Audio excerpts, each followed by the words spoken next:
మిథున రాశి వాళ్ళకి ఈ వారం కేవలం 2 గ్రహాలు మాత్రమే యోగిస్తున్నాయి. శుక్ర రాహులు మాత్రమే ఆ యొక్క యోగం అనేది ఉంది. మిగతా అన్ని గ్రహాలు ప్రతికూలంగా ఉండడం వల్ల ఎన్నో ఇబ్బందులు ఈ వారము, ఈ మాసము అంటే ఈ మంత్ కూడా ఇబ్బంది పడే అవకాశాలు ఉంటాయి. అన్ని ఆస్పెక్ట్స్ ఆఫ్ లైఫ్లోనూ మిథున రాశి వాళ్ళు వెరీ కేర్ఫుల్గా ఉండండి. ఎస్పెషల్లీ డబ్బు విషయంలో, ఆరోగ్యం విషయంలో. ఎందుకంటే 12వ స్థానంలో గురుడు సంచరిస్తున్నాడు కాబట్టి గురుబలం లేకపోవడం వల్ల ఫైనాన్షియల్ మేనేజ్మెంట్ విషయంలో అప్స్ అండ్ డౌన్స్ వస్తాయి, అప్పుల బాధలు ఉంటాయి. ఖచ్చితంగా ఇవన్నీ పడాల్సి వస్తుంది. లగ్నంలో కుజుడు సంచరిస్తున్న కారణం చేత బ్లడ్ రిలేటెడ్ ఇష్యూస్ అవ్వచ్చు, ఆరోగ్యం పట్ల ఇబ్బందులు అవ్వచ్చు, గొడవలు అవ్వచ్చు, తగాదాలు ఇవన్నీ కూడా ఇబ్బంది పడేటువంటి అవకాశాలు ఉంటాయి. మిథున రాశి వాళ్ళు అన్ని ఆస్పెక్ట్స్ ఆఫ్ లైఫ్లోనూ ఆచితూచి వ్యవహరించండి. వెరీ అగ్రెసివ్గా ఎప్పుడూ వెళ్ళొద్దు. సో చాలా జాగ్రత్తగా ఉండండి.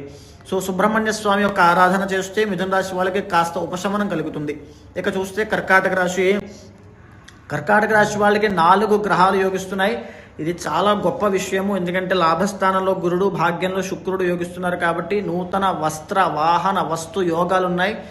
కర్కాటక రాశి వాళ్ళకి అన్నీ బాగున్నాయి. ఫైనాన్షియల్ కావచ్చు, ఆర్థికంగా కావచ్చు. ఇంకా ఏవో ఇబ్బందులు మమ్మల్ని వెంటాడుతున్నాయి, ఇదేంటి ఎంత బాగుందంటున్నారు అనుకుంటే ఖచ్చితంగా మీ ఇంటర్నల్ జాతకంలో D1 ఆర్ D9 చార్ట్స్లో ఏదో దోషం ఉండే ఉంటుంది. అది చెక్ చేసుకోండి. దానికి సంబంధించిన పూజలు ఆచరిస్తే కర్కాటక రాశి వాళ్ళకి ఈ వారము, ఈ మాసము గొప్ప అద్భుతమైన ఫలితాలు ఉంటాయి.